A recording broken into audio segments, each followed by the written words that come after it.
Hello, my name is Sophia Malik, and I've been flying for Qatar Airways for almost 10 years. I started when I was 22, young and wide-eyed, thrilled to see the world from 35,000 feet. With time, the magic dulled a little, replaced by routine, exhaustion, and a quiet sense of belonging to a strange, floating world that only cabin crew truly understand. There's something about working those red-eye flights, the silence, the dim lights, the hum of the engines, that makes the aircraft feel alive. And on the Doha, London route, that feeling sometimes feels too real. It began as something small, something you could easily shrug off. A few of us noticed it during descent, usually in the last hour before landing, when the passengers were asleep and we'd strapped ourselves into our jump seats, waiting for the captain's cabin crew to prepare for landing call. The aft galley was my usual station. It was quiet back there, tucked away, dimly lit. You could hear every click, every shift of pressure in the fuselage. One night, as I sat alone, I felt the distinct dip of the seat beside me, the other jump seat. It wasn't a vibration or turbulence. It was the physical sensation of someone sitting down. The cushion pressed down, my side tilted slightly, and I instinctively turned, expecting to see one of my colleagues. But no one was there. I laughed it off later, telling the others during crew rest. Maybe the plane just adjusted its trim, I joked. But later that night, when I went to stow a service cart, I overheard two of the junior attendants whispering about the same thing, how they'd felt pressure on the aft jump seat, even when they were the only ones strapped in. One said she even heard the seatbelt buckle click. We laughed, but it wasn't the kind of laughter that came from humor.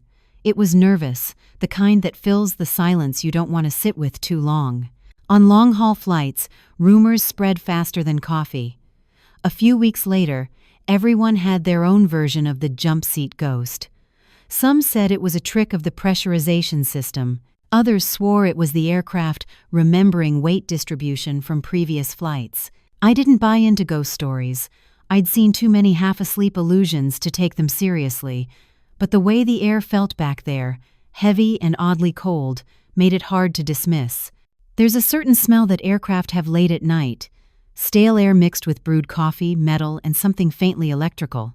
That night, as I checked the galley inventory and filled out my log, I caught that smell again, sharper this time. Then came a soft creak, the sound of fabric and metal shifting.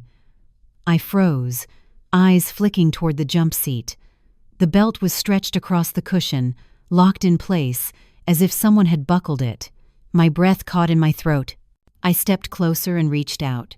The cushion was warm. I didn't tell anyone about that for a while. You learn early in this job not to sound superstitious.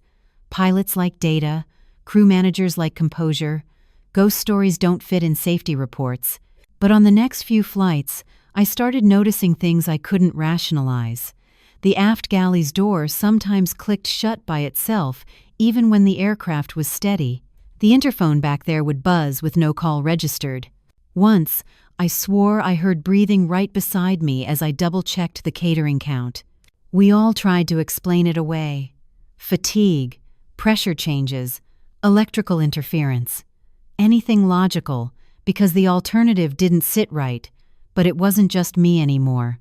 On one flight, a new hire named Mira came back to the galley, pale as a sheet.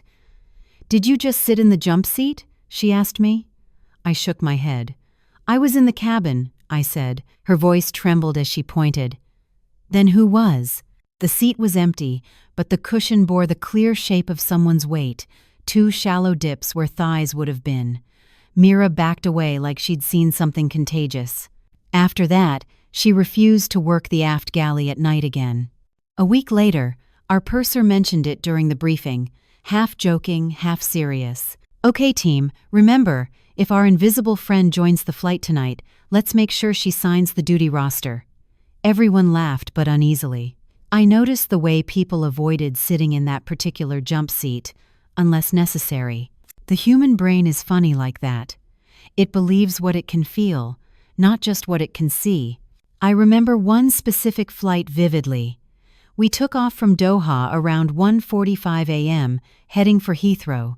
The cabin lights were dimmed, and passengers were sleeping. The only sounds were the engines and the low hum of air circulation. I was stationed at the back again, restlessly scrolling through my checklist. Out of the corner of my eye, I saw the jump seat belt sway, slow and deliberate. I felt it before I saw it, the faint pull of air, the gentle press of weight beside me. My chest tightened. I didn't move, didn't breathe. Then I heard it, the faintest exhale, right next to my ear. Warm, real. My hand trembled as I reached for the interphone, pretending to adjust it. The pressure on the seat lingered for a few seconds, then lifted. When I finally looked, the belt was unbuckled again, lying loose. I sat there for a long time, trying to convince myself it hadn't happened. But I knew it had. The warmth, the air shifting, the sound, none of it was imagined. When we landed in London, I checked the seat before disembarking. There was nothing unusual except for a faint impression on the cushion that didn't spring back, even when I pressed on it.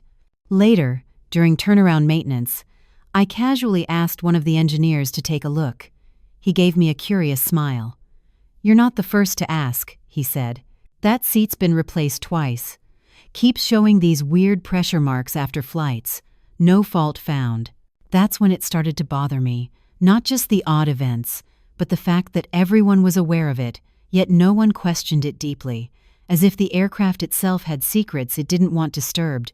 I found myself staring at that jump seat during boarding, wondering who, or what, kept returning to it.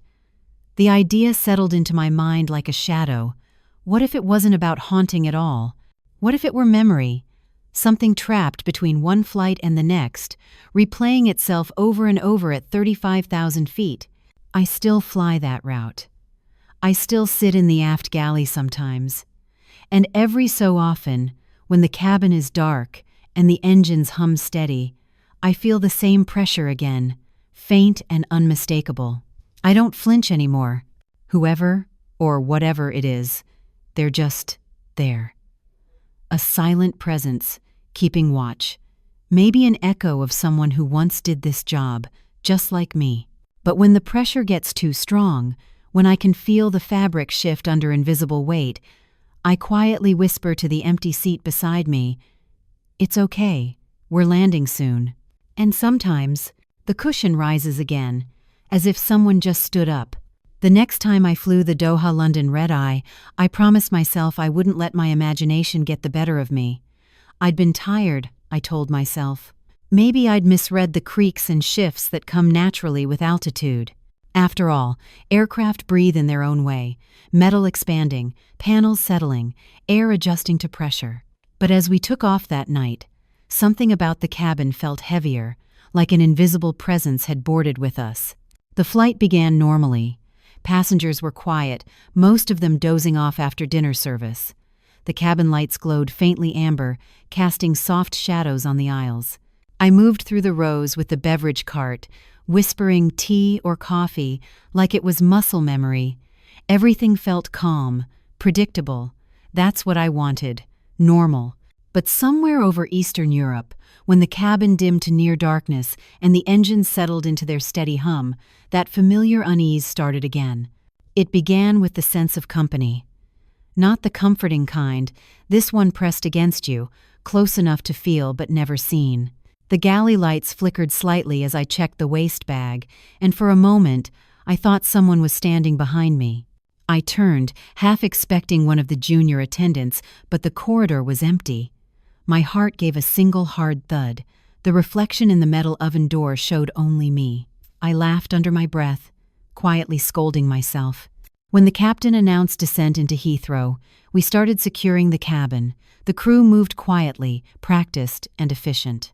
I did my last checks in the aft galley, locks secured, carts stowed, compartments latched. Then I went to strap in. The jump seat cushion looked normal. I ran a hand over it just to be sure, trying to shake the silly thought that it might be occupied. The leather felt smooth and slightly warm, though the air conditioning was running cold. I told myself it was just from the cabin temperature. The interphone crackled as the purser called to confirm Cabin secure. I sat down, buckled in, and waited for the familiar hum of descent. Then it happened again. The seat beside me shifted. Not a vibration, not turbulence, an actual dip, a weight pressing down. I turned my head slowly, my breath catching halfway through. No one was there. Yet the air felt different, denser, as if someone invisible had just leaned close. For a few seconds I froze. My brain scrambled for logic. Maybe one of the springs had slipped. Maybe the seatbelt had caught on something. But then the seatbelt itself, on the empty jump seat, tightened. I watched it slide through the buckle, clicking in place with a soft metallic snap. My pulse spiked. I stared, barely blinking, waiting for something else to happen. The engines roared slightly louder as we dropped altitude, and I could feel my fingers trembling against the armrest. I wanted to call out to the purser, but the interphone was just out of reach. And somehow, I didn't want to move. A strange calm settled in, like the quiet before a storm. I could feel that presence beside me, the same subtle warmth, the same faint scent of perfume that didn't belong to anyone on board. It was floral, soft, and terribly out of place in the recycled air. Then, as suddenly as it began, the pressure lifted. The seatbelt loosened. I turned my head sharply, expecting to see someone standing up, but there was no one. Just the dull reflection of my own wide eyes in the galley mirror. The cushion, however, bore the same impression I'd seen before, a slight curve, as if someone's weight had molded it.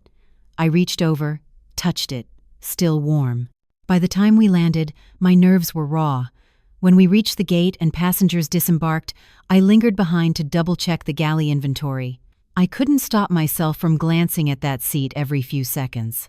When the rest of the crew left, I called one of the maintenance guys over, a quiet man named Rizal, who'd worked on the same aircraft before. I told him, half jokingly, that the seat felt haunted. He gave me a tired smile. "You too?" he said. "That seat, 41 amperes jump seat aft, always shows pressure marks, even when the flight's empty. We've replaced the cushion twice. Still happens." He lifted the edge of the fabric slightly, inspecting it like Ivoray's routine. "But no mechanical issue. No leaks, no stuck belts. It's clean." That was the part that unnerved me most. Clean. No explanation, no fault to fix. Just a seat that seemed to remember someone sitting there. As I walked off the aircraft, I passed through the quiet cabin one last time. The overhead lights were bright now, exposing every surface in sharp clarity. Still, as I reached the rear galley, I felt that same small draft of air brushing past my shoulder, gentle, almost human. When I turned, the seatbelt on the empty jump seat was buckled again, tight. I stood there for a moment, the chatter of cleaning crews echoing faintly from the front, and whispered under my breath, "Who are you?" Of course there was no reply, but the oddest thing happened. T-N, the buckle released with a soft click, as if someone had just stood up and walked away. By the time I got back to Doha, the whole crew was talking about it. Everyone had a version of the same story, the aft jump seat pressing down, the belt tightening, the faint smell of perfume that didn't belong to any of us. Some tried to laugh it off, saying it was Lena's seat now. Others refused to sit there at all. I didn't know who Lena was, but the way they said her name made my stomach tighten. During the post-flight debrief, I decided to ask, "Who's Lena?" I said it lightly, pretending not to care. The purser, an older woman named Hannah, hesitated for a second before answering. "Lena Hassan," she said quietly. "She used to fly this exact route, Doha to London, about 6 years ago." "What happened to her?" Hannah exhaled slowly. "There was a decompression incident, mid-flight, sudden and violent. Everyone survived except her. She was in the aft galley when it happened." I stared at her, my throat suddenly dry. "On this aircraft?" She nodded. "Same registration number, a 7, BCH. They repaired it and put it back into service after a few months. But..." She trailed off, then shrugged. "You know how some aircraft just carry energy. This one does." That night, I couldn't stop thinking about it. I went home, showered, tried to sleep, but every time I closed my eyes, I saw that jump seat, empty but weighted, the seatbelt tightening on its own. I remembered the warmth on the cushion and the faint whisper of perfume. I told myself not to get carried away. The logical side of me wanted proof, not stories. So, before my next shift, I decided to find out for myself. When I got to the crew room, I asked the ground engineers if they'd ever noticed anything strange about the aft jump seat. Most of them smiled, amused. "You mean the ghost seat?" one said. "Yeah, we know it. It's fine mechanically. Always passes checks." Another, a middle-aged engineer with oil-stained hands, spoke up more seriously. "That seat's been replaced 3 times, he said. We checked for structural issues, pressure leaks, anything that could cause depressions. Nothing. But after long hauls, the cushion always comes back marked, like someone sat there the entire flight." He showed me a photo on his tablet, a maintenance log from a few months ago. The image showed the cushion with 2 clear impressions, symmetrical and deep. I felt the hairs on my arms rise. "Couldn't it just be from the last flight?" I asked. He shook his head. "That's the thing. We took this before the crew boarded. Empty plane." I didn't know what to say. There it was, evidence, but not the kind you could explain. That night, during pre-flight briefing, I looked around the table at my crew. Everyone looked alert, smiling, and professional, but under that, there was tension. Nobody wanted the aft galley assignment. I volunteered. I told myself it was to prove something, maybe to myself. Hannah gave me a small, understanding nod. "Just don't go looking for trouble," she said. The flight took off just past 2 a.m. The cabin dimmed, passengers settled in, and the rhythmic hum of the engines filled the quiet.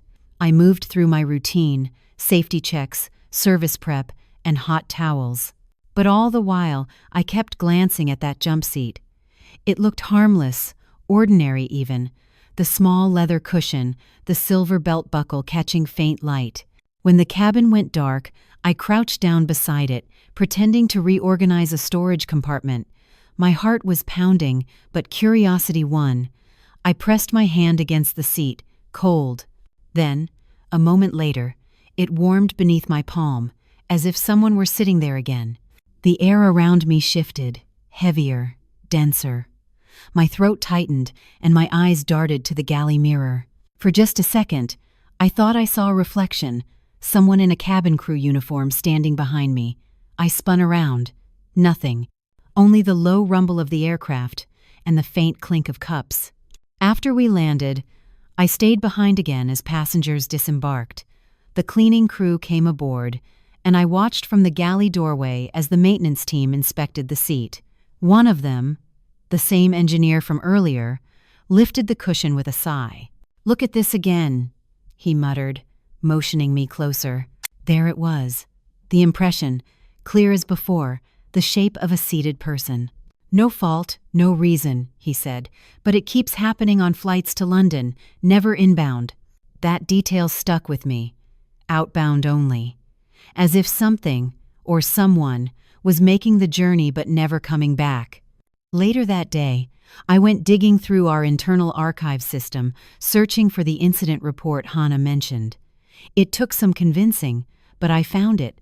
Qatar Airways Flight QR7, uncontrolled cabin pressure loss, crew casualty, flight attendant L. Hostess. The report was brief. Mid-flight decompression at 36,000 feet. Quick recovery, no passenger injuries. 1 fatality. Cabin crew in aft galley, found unconscious near jump seat after oxygen deployment. Declared deceased upon landing.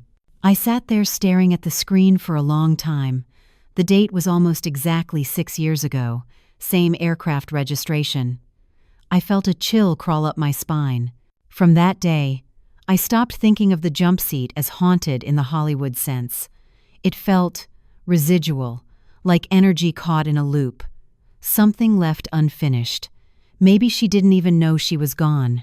Every time I flew that route afterward, I noticed small things. The aft galley light would flicker just before descent. The interphone would buzz for no reason, only during the approach. The seatbelt on that jump seat would often be found fastened before anyone sat down, and the faint smell of jasmine, soft and sweet, would linger even when no one nearby wore perfume. I never told passengers. I barely told the crew. But once, during a quiet flight, I whispered under my breath, "Lena, it's okay. We've got it from here." The belt beside me clicked loose. The pressure lifted. And for the first time since all of it began, I felt something close to peace. That night, I decided I wasn't going to run from it anymore. Whatever was happening on that aircraft, whatever kept pressing into that jump seat, I wanted to face it. Not to be brave or prove a point, just to understand. After so many flights filled with whispers, half-seen shadows, and unexplained signs, I needed clarity more than sleep. It was another red-eye to London, the same schedule, the same aircraft, a 7BCH. Even before boarding, I could feel that familiar chill settle into me. Most of the crew avoided talking about it now. The new hires didn't even know. But I did.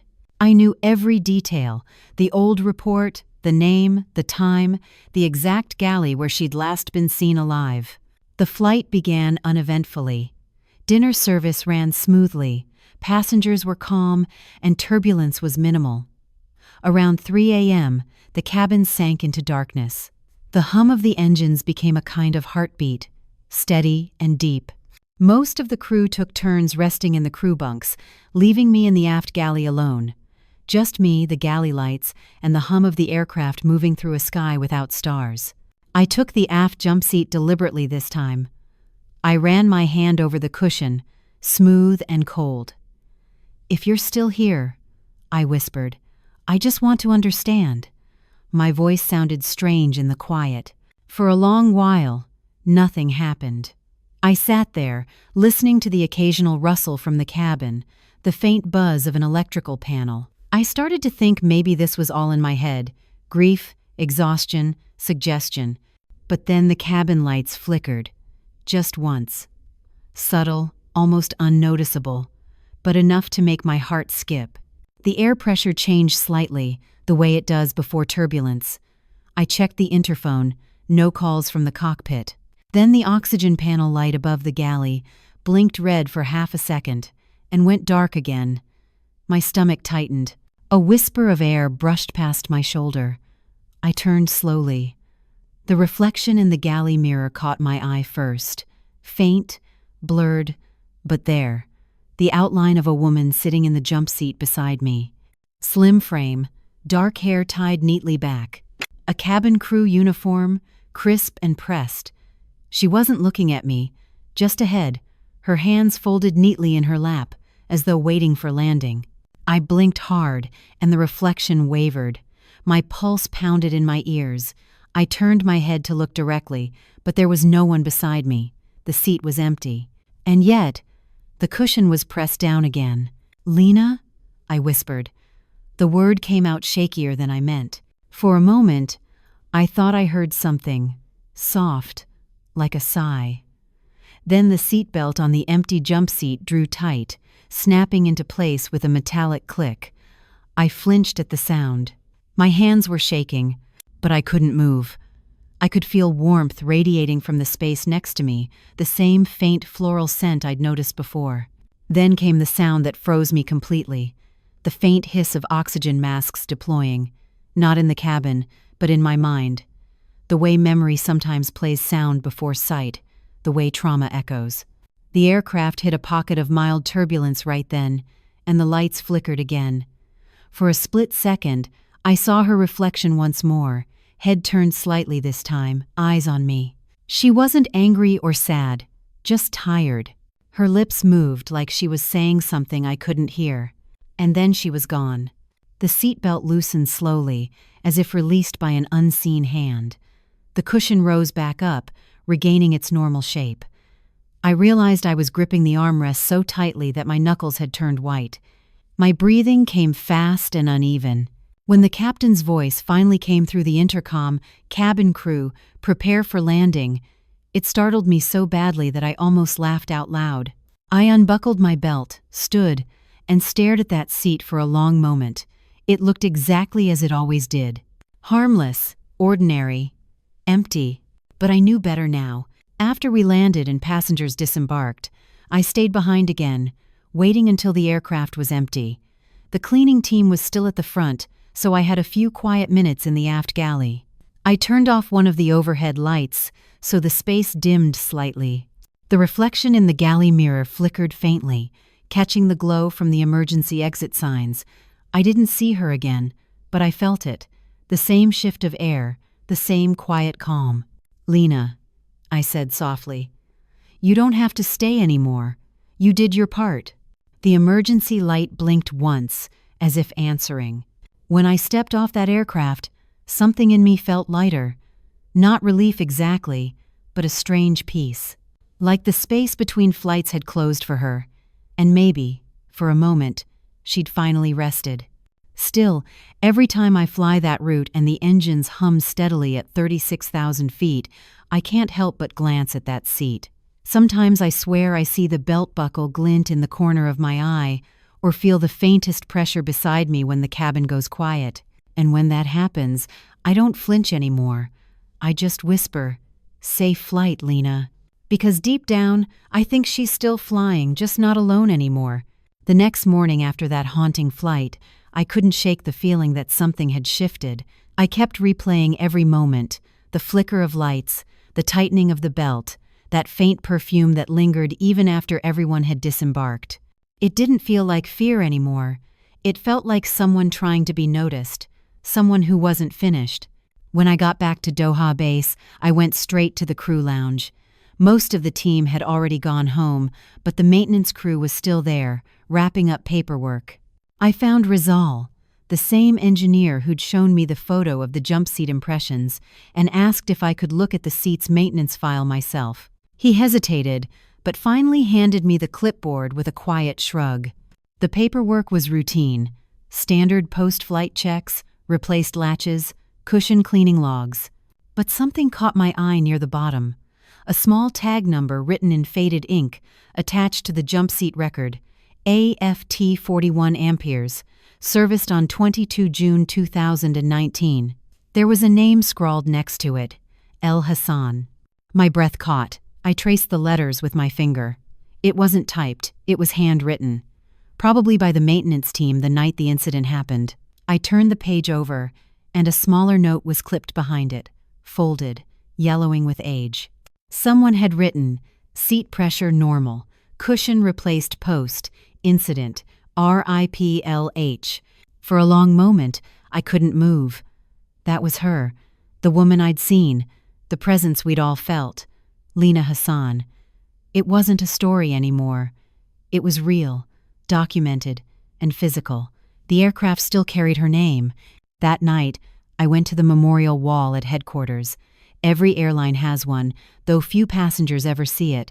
A small, quiet space with framed photos of crew who'd lost their lives in service. Flowers, candles, and sometimes handwritten notes from colleagues are left there. It didn't take long to find her. Third frame from the left. Lena Hassan, cabin crew, 1991, 2019. She was beautiful, warm smile, dark eyes that looked alive even through the glass. The photo must have been taken during training. Her uniform was crisp, her badge slightly tilted. Beneath her picture, someone had left a white jasmine flower, slightly wilted, the same scent I'd smelled in the galley. My chest tightened. I didn't know her, but I felt like I did. In a way, I'd shared her space, her silence, her fear, and maybe, unknowingly, her last routine. A few days later, I was rostered on the same aircraft again, a 7BCH. My colleagues exchanged uneasy glances when they saw the flight number, but no one said anything out loud. We boarded, went through safety checks, and did our usual pre-flight chatter. Everything was perfectly normal. But when I reached the aft galley, I noticed something taped discreetly under the jump seat. A small maintenance tag, the kind engineers use to log quick fixes. I peeled it off carefully. Written in faint blue ink, the name Lena H. was there again. No date this time, just 2 words beneath it: all secure. I stood there for a long moment, feeling my throat tighten. It wasn't part of any official tag I'd seen before. It looked personal, like someone left it on purpose. The flight that night was peaceful. No flickering lights, no sudden chill. The interphone stayed quiet. But near descent, I felt it again, the faintest dip in the cushion beside me. Not heavy, not cold. Gentle, familiar, like someone sitting down next to an old friend for the last time. I didn't turn this time. I didn't need to. The air felt still, calm, almost protective. I just closed my eyes and whispered, "We're landing soon, Lena." When we touched down in London, everything felt different, lighter. The seatbelt on the jump seat was unbuckled for once, resting neatly across the cushion. No impressions, no warmth, no trace of anything unusual, just a normal empty seat. After passengers disembarked, I stayed behind to do a final cabin check. The galley lights glowed softly. The mirror reflected nothing but my own tired face. For the first time in months, the silence didn't feel occupied. As I stepped off the aircraft, I glanced back one last time. The aft jump seat caught the light through the open door, gleaming faintly under the cabin lamps. For a second, I could have sworn I heard the faint chime of an interphone call, just one soft tone, and then it stopped. I smiled. "Safe flight," I whispered. That was the last time I felt the pressure on the jump seat. Word around the base was that the ghost seat stopped acting up after that flight. No more unexplained impressions, no flickering lights. Maintenance eventually retired the aircraft from the red-eye route and moved it to regional service. Still, sometimes, when I work another late-night flight, I catch the faint scent of jasmine in the air or feel a soft warmth against my shoulder during descent. And I know, deep down, she's still out there, watching, keeping us safe, quietly clocked in somewhere between heaven and 35,000 feet. Not haunting us, just making sure we land safely. Every time. In the end, what began as a series of unsettling moments, a dip in a seat, a whisper of air, a flickering light, became something deeply human. The story of the aft jump seat wasn't about haunting or fear. It was about memory, about a life that ended too suddenly, and the fragments that stayed behind. After discovering Lena's name, the mystery stopped feeling like a ghost story and more like an unfinished duty. She hadn't left in anger or malice. She'd stayed because she was doing what she'd always done, watching over her crew, making sure the flight ran safely. Maybe she didn't even realize she'd never deplaned that night. For Sophia, the experience changed everything. It blurred the line between the living and what's left behind. Every time she straps into a jump seat now, she feels the weight of all those who came before, the crew who worked the same routes, who braved the same skies. The aircraft carries stories too, etched into its walls, its hum, its silence. The aft jump seat eventually stopped showing impressions. The cushion was replaced again, and maintenance stopped logging strange notes. But among the crew, Lena's name was never forgotten. They still talk about her quietly before certain flights, a small nod of respect to a colleague who never stopped working. Sophia still flies the Doha to London route. Now and then, during descent, when the cabin is dim and the engines hum steadily, she swears she can smell jasmine. It's never strong, just a trace, like someone passing by. She doesn't flinch anymore. Instead, she smiles softly and whispers the same words she always does before landing. "Thank you, Lena. We're home." And in that quiet space between sky and earth, she sometimes feels it again, a gentle, invisible pressure beside her. Not frightening, not sad, just a reminder that some souls never really leave the sky.